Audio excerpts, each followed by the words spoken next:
Agora nós vamos mudar de assunto aqui no jornal. Vamos falar sobre bullying e cyberbullying, porque essas são problemáticas presentes dentro do ambiente escolar e que acabam sempre despertando muitas preocupações. Segundo uma pesquisa do Instituto Brasileiro de Geografia e Estatística, o IBGE, de 2022, ao menos 40% dos estudantes brasileiros dizem ter sofrido algum tipo de bullying. Para a gente entender o que é o bullying, o cyberbullying e de que forma, que existem medidas para poder prevenir esses casos no ambiente escolar, eu vou conversar agora por videochamada com a psicóloga Daniela Salles, ela que já está conosco. A gente vai agora entender um pouquinho mais sobre esse assunto. Muito bom dia, Daniela. Obrigada pela sua participação aqui junto com a gente no Gazeta News, edição da manhã. Para a gente começar a entender, vamos reforçar, talvez exista alguém que esteja nos assistindo que ainda não entende completamente. Mas o que é o bullying e qual que é a sua diferença para o cyberbullying? Perfeito, Mara. Bom dia a todos. O termo bullying, de uma forma geral, ele pode ser compreendido como um conjunto de ações que são violentas e intencionais, ou seja, o sujeito ele tem a intenção de provocar essa violência, e elas têm, de uma forma assim, característica comportamental de serem repetidas. Então, é um conjunto de ações violentas que são intencionais e repetidas. E elas são diferidas, elas são ações que são contra uma pessoa, Então, ela tem como objetivo produzir um dano de violência, Esses impactos podem ser reproduzidos tanto de ordem física como psicológica, E aí essas ações, elas vão deixando marcas, nessa pessoa, que muitas vezes não são momentâneas, mas elas vão reverberando ao longo da vida da pessoa que é alvo de bullying.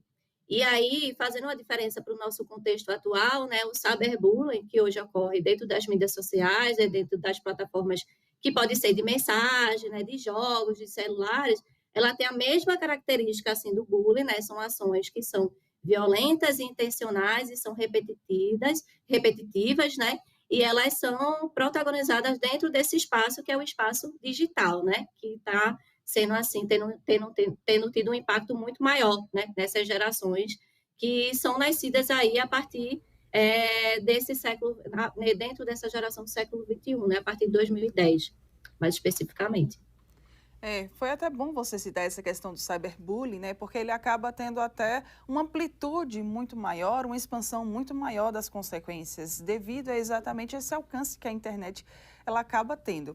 No início da nossa entrevista, eu falei sobre uma pesquisa do IBGE de 2022 que apontou que cerca ali, de pelo menos 40% dos estudantes brasileiros disseram, em 2022, ter sofrido algum tipo de bullying. Isso é preocupante, Daniela? Assim, você, como psicóloga, mestra e que atua, estuda essa área? Sim, com certeza.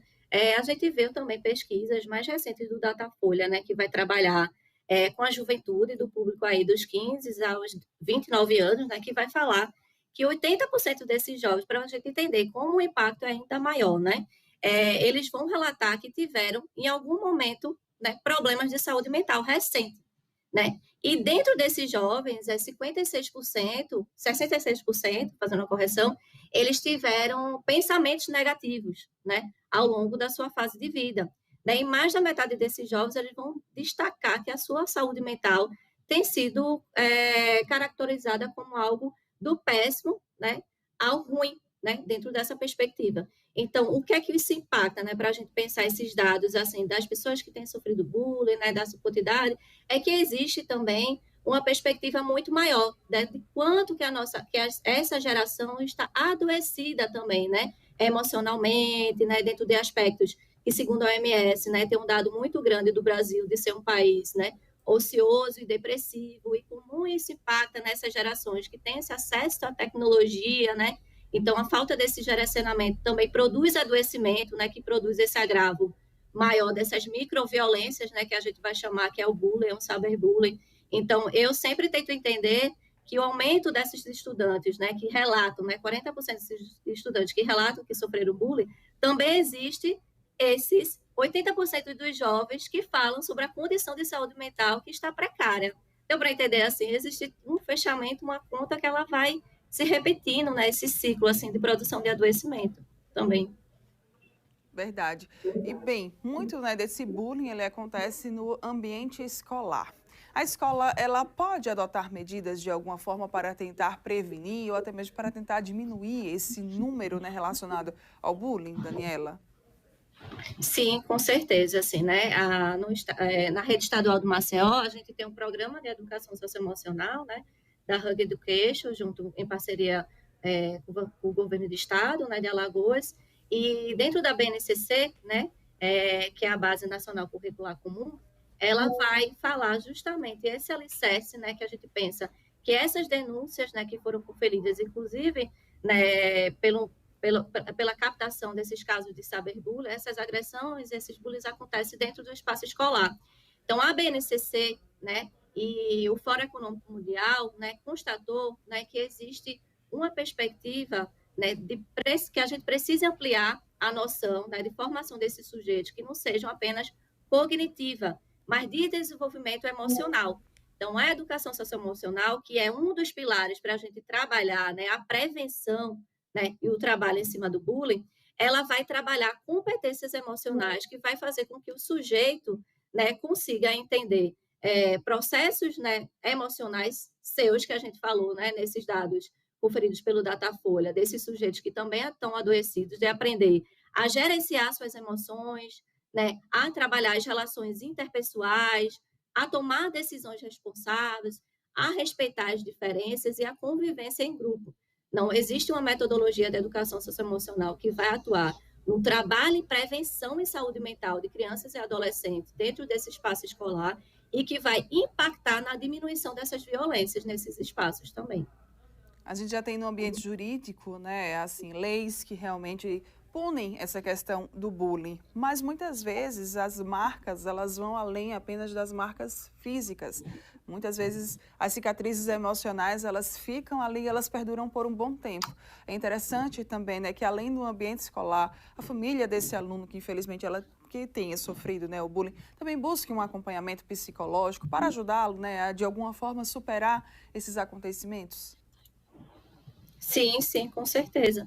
Então, pensando nessas perspectivas de prevenção, né, o trabalho, né, que a gente vai falando, né, que é da educação socioemocional, que vai atuar nessa prevenção, faz com que a gente precise também entender que a educação emocional, né, a educação como um todo, ele é um processo educativo contínuo e permanente. E existe uma referência que a gente vai falar de ditado, né, que a gente precisa entender que esses espaços assim, né, comportamentais de saúde mental de violência não pode ficar só num espaço escolar, né? A gente precisa também entender que o processo educativo vai envolver família e comunidade. Então é muito importante, inclusive, que a família esteja envolvida nessas ações de educação emocional, né? Que a comunidade esteja envolvida, porque a escola ela é um pilar, né? Um pilar importante na vida desses sujeitos, né? E considerando que a maior parte da nossa vida, a maior parte das nossas memórias afetivas no desenvolvimento humano, ela vem do espaço escolar. Mas não é só a escola, né, que consegue sustentar isso. Então a gente tenta fazer um trabalho, inclusive, de envolver a família nesses processos, né? De prevenção, inclusive, né? Porque o trabalho da violência, ela está dentro dos espaços escolares, mas também está nos espaços externos, né? A forma como a gente aprende a se relacionar com o outro. Então, é um trabalho de parceria. Então, a gente reforça muito um ditado que diz, né, que para cuidar de um sujeito é preciso convocar a aldeia inteira, né? A gente precisa, todos nós precisamos estar integrados nesse processo de cuidado, né, e de responsabilização social também.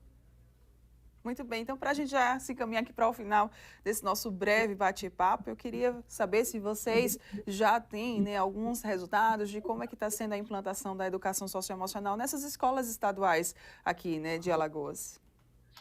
Sim, a gente fez alguns levantamentos, né, a gente trabalha com resultados que são quantitativos e qualitativos, né, a gente aplica testes, né, que são de questionários de educação socioemocional, e a gente percebe, né, que existem vários casos que professores relatam, né, de alunos, né, que provocam bullying, né, uns com os outros na forma do tratamento, e com a educação socioemocional, a professora sempre retoma, né, as perspectivas da cultura de paz, das relações interpessoais, do cuidado emocional, né, de como o outro se sente, né, a partir de grupos de diálogo, né, de ações pontuais, e que elas conseguem chamar, inclusive, o aluno e dizer, ó, você lembra, a partir daquele material que a gente trabalhou, de como você se sente, como o outro se sente, de como é importante respeitar as diferenças.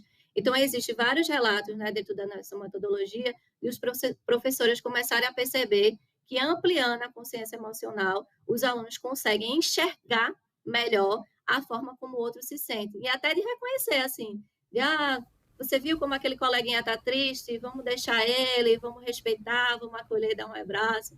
E é muito bonito a gente acompanhar todo esse processo, né? Porque a gente vê vários dados assim que aumentam, principalmente os casos de cyberbullying, né? Desde 2022 para cá, principalmente depois da pandemia, né? Que a gente teve esse aumento de acesso da tecnologia, mas é um trabalho de formiguinha que a gente segue junto aí para tentar construir, né? Um futuro melhor. Verdade. E quem quiser, então, conhecer mais sobre a iniciativa, como é que pode fazer? Tem contatos, tem redes sociais, tem site. Vamos também compartilhar aí para quem está nos acompanhando. Sim, sim.